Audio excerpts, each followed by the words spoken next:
Do you often feel like you want to get something accomplished and have all the right intentions, but at the end of the day, you fall short and you don't know why? Welcome to today's episode. My name is Dara Thomason, and this is the Quilters Coach Podcast, episode 216, Failure Tolerance.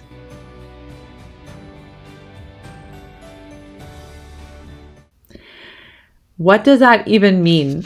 Sometimes I come up with these titles and I think, if you're not a life coach or you're not hanging out in the life coaching world, you might not understand what this means. And so let me share with you what it means. And then I'm going to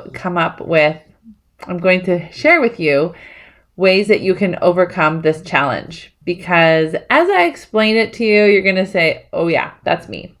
This is how I'm going to do this. First of all, I'm going to share the quick win, and then we're going to get into it. So one of the wins is one of the members, she just didn't want to come. She didn't want to come to the call. She was achy. She overdid it. It's her volunteer day, and she did a ton and was exhausted. But she knew that her mental health, her mental hygiene, her brain was really important to get. It's like a fine tuning for the car. Like you need to get the oil changed and all of that. And so she knows that every time she comes to these calls, she will get that support. And so that's a huge win. Now, let's go to failure tolerance. I'm going to share a story, and you can judge me. You can totally judge me. I don't care. It's fine. So last year, I really wanted to improve my Instagram game. And I have a client who has actually I have several clients who have huge Instagram, and it's just amazing to me. And I'm like, they can reach so many people, and it's such a great way of connecting, and it can be a really creative, fun thing to do. I decided to invest in a coach and in her process of learning Instagram. But the problem is, I came to her saying, I'm terrible at Instagram. I don't really know what I'm doing, and I don't have a lot to bring to the table, and I just need you to do it for me. Tell me what to do and I'll just do it. I was very vigilant. I came to all the calls. I watched all the modules several times. I wanted to get my money's worth, and I really wanted to have good results because I wanted to, in fact, the way I found life coaching was on Instagram. It was me scrolling in my car because I didn't want to come in the house because I knew that I'd have to this is back in 2018 when I was not doing great. And I was scrolling, and this girl said, hey, I just became a life coach and I have a way to solve any problem. If you want that, I can help you. I'm clearly not doing great, so I might as well. I got so much relief from Instagram. So I'm like, I want to do that. I want to help people. Fast forward, here I am showing up every week, watching the modules, and I'm just putting myself into this, and I'm failing, and I'm doing terrible, and it's so frustrating to me. So I go to the coach and I say, I don't know what I'm doing. I'm doing terrible. You need to help me. So she'd say, okay, do this. So then I would try to interpret what she said. And then I would go back, and I didn't really learn from the past failures because I don't know anything I kept telling myself, I'm not very good at this. I can't do this. I'm not smart enough. And so I brought in this good student and give away all my power to this coach.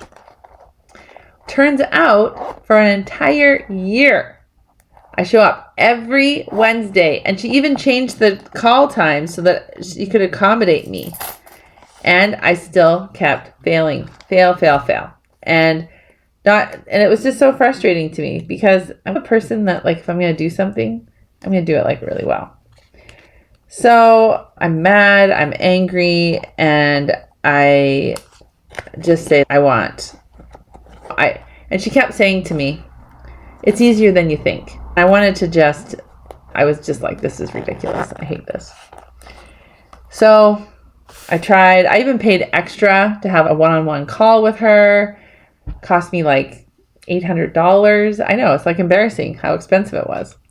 And I still didn't get results. End of the year, still trying so hard. And it was awful.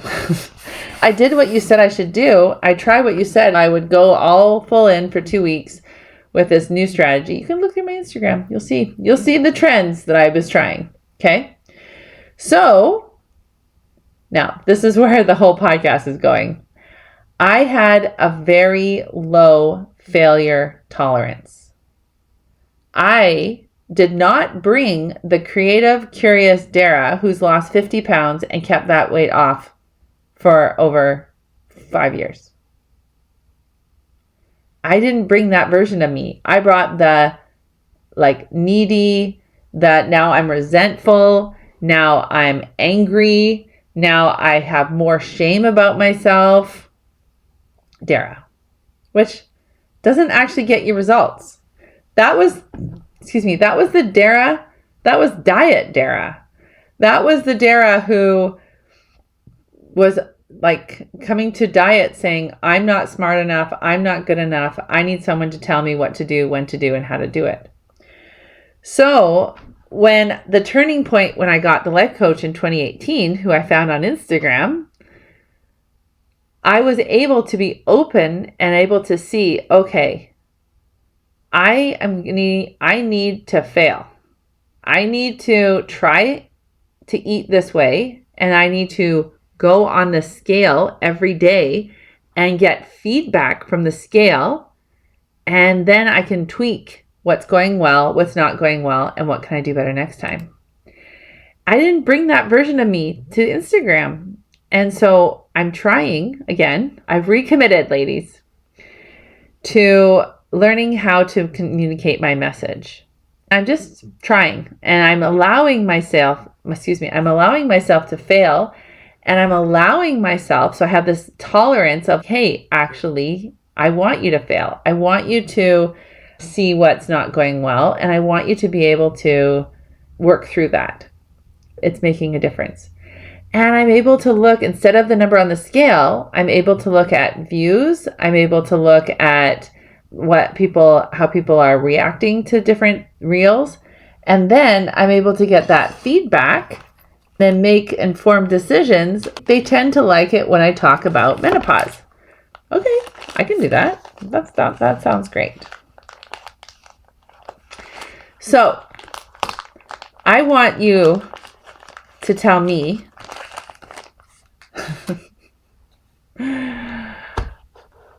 what has been your experience with failure tolerance? So let's take a baking example. Let's say you went to France, or you went somewhere, maybe Cheesecake Factory or something, and it was the most delicious dessert. You are dedicated, determined, almost obsessed with making that dessert. And so you're willing to go through that process of failure, tweak, readjust, see if that works, make this note, try it again. You're willing to do that. Let's take another example, quilting. So what has it taken for you to show up, to try a new pattern, to figure it out? You forgot to starch, so you had to buy more fabric, or you tried a binding technique and it didn't quite work, or maybe free motion quilting and you've got a certain kind of quilting foot but doesn't work as well, or maybe you have the different gloves and you try different gloves and you work that out. So this is where it boils down to. It's like, I have this desire and I want to get these results, and I'm willing to have a certain level of failure so that I can learn, I can glean from my failures, and I can be successful. Now, inside my membership, or the women I work with in my coaching, they have to be willing to go through a certain amount of failure before they have success. It's part of the deal. It's part of the package. And so my objective in my membership is to help women understand that failure is to be celebrated. Failure is amazing.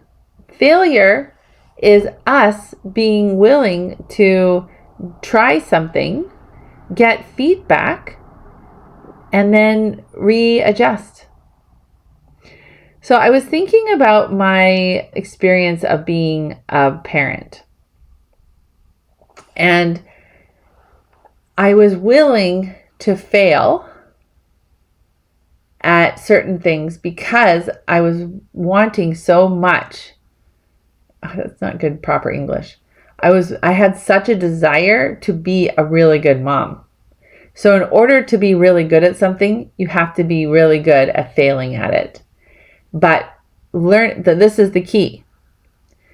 Instead of just failing and saying, I'm the worst, you say, what about that didn't quite meet the expectation? Or what didn't I quite get? And then as you look at that, then you get feedback and then you can tweak it. So that's why I have beautiful feathers. That's why I can quilt beautiful feathers. And I can do amazing swirls. And I can do graffiti quilting. I can do so many different types of quilting because I just let myself be not so good at it at first. And I let myself practice and I let myself learn the muscle memory. And so this is my offer for you. You ready? Are you ready for this offer? The thing is, when you listen to this podcast and you hear this concept, failure tolerance, you realize, okay, I'm willing to fail by making the perfect chocolate chip. Because I know that the more I try things and the more I tweak it and the more I perfect it, the happier I'm going to be.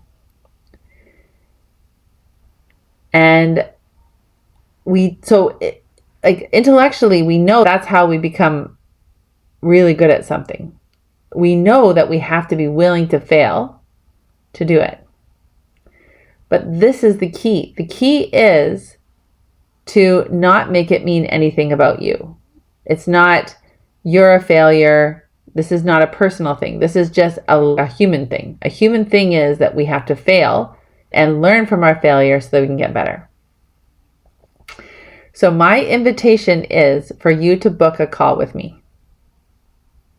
Because this is the problem. It's really easy to listen to my podcast. It's really easy to be like, oh yeah, she makes so much sense. Oh, I really like her voice. Or I really like the way that one of my clients, you're the analogy queen. You're so good at them. I love that we've connected. I love that you're here. It's like a huge honor for me. But if you don't act on this, if you don't change by coming and talking to me at least, your life is just going to be like a treadmill.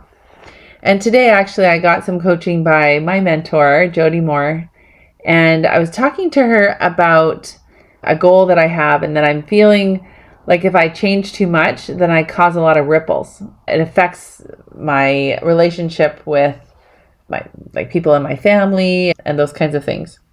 One of the things that she said to me was, imagine you're sitting in the ocean. You're just floating in the ocean.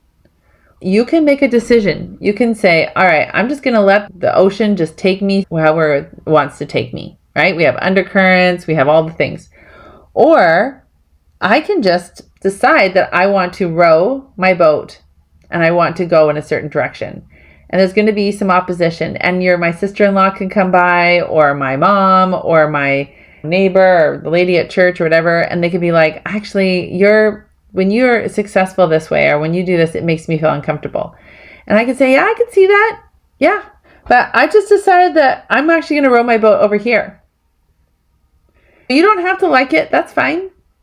Our brains are, and this is what she reminded me, and I want to remind you, is that we are, as humans, we are meant to evolve and grow. That actually is our healthy state. And so if we don't give ourselves a challenge, like if we just are like in the ocean, just going back and forth, then our brain is going to have made up problems. Let's say at the church you go to, maybe it's an older fridge. and an older oven. And even though they work fine, they might not be as nice. So then you make that your mission to change those and to get that changed. And you just make up problems that aren't really even that big of a deal. Because our brains always want to be solving problems. So when you're just going in the ocean and you're just like rocking back and forth and you're going this way and that way, you don't feel good because you're not going in a direction, and then you don't know what to do. So when you go in this current, you're actually you're going to grow on purpose instead of having these pretend problems. Then the last thing that she said to me was, there is no such thing as a balance. Because I said, I'm upsetting the balance. She said, the balance is always changing. And in fact, she's not even my sister-in-law anymore. They got divorced. And so like that, I don't even have that same relationship with her because she's not technically in my family. Like my kids are growing. Sometimes they leave and sometimes they come back. They go to university. They're going to get jobs. There is no balance. Everything's always evolving and changing. And so when you understand that, like, in order for you to live the healthy life you want, you have to get in the rowboat and you have to make a decision about the direction you're going into. There's going to be discomfort. And so the more tolerance you have of that discomfort, the more you're able to fail and the more you're able to be successful, because on the other side of failure is success. It's creating the results that you want. So my invitation to you is, if you've been listening to this podcast and you agree with the things that I say and they've helped you and you've been able to, I have one lady that came up to me in Houston when I was there 2 years ago and she said, Dara, your podcast changed my life. I've lost 50 pounds. I'm like, perfect. But now if you want to go to the next level, you got to get the coaching. You got to be in the room. You got to let me help you see what's really going on. Because now you want to evolve and grow. And so then that tolerance, we got to build that tolerance to fail. So I'm going to start with the end and the end with the start. So now, as I understand this concept in regards to Instagram, I am now going to allow myself a certain level of failure and expect it on purpose. When I put a post out there, I don't have that same fear. I don't have that resentment towards that coach. I don't have all of that regret. I don't feel that like she has all the power. I have no power. No, I just think, no, she taught me some principles. She taught me some ideas. And now I just get to tweak and evolve. I'm not going to, this is my Instagram. It's not hers. So just like I tell my clients, I can't walk around with you all day and tell you what to eat, when to eat, and how to eat it. And then when your husband brings you home Ben & Jerry's for a midnight snack, and I'm not going to be at your house when he says, hey, do you want some ice cream at 10 o'clock at night? It's like, you're the one who has to say no, thank you.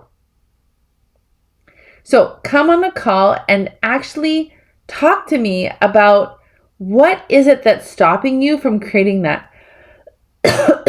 Because unless you create that ability to fail, you're never going to get anywhere. You're just going to be in the ocean. So I love you. I'm so glad you're listening to this podcast. And I want this for you. This is this is coming out on September 11th. All that whole food eating is coming out, and we have our 90-day workbook that we're going to do again. You can do it anytime. You can start anytime on your own journey. But if you want to do it with a group, it's going to be starting soon. This membership I have created is incredible. It is such a huge honor, and I want you to be a part of it. And so if things are resonating with you, if you're resonating with what I'm saying, if it clicks, and you're scared, this is your sign. Come and talk to me, book a call, join my membership. You will not regret it.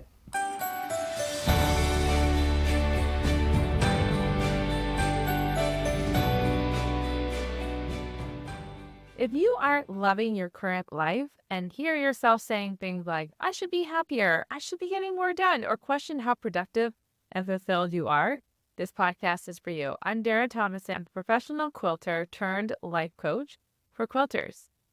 where I show you how to overcome obstacles like perfectionism, people pleasing, overeating, overcomplicating life, so that you can really start to enjoy your life by learning and using tools for your brain to help you transform your everyday living.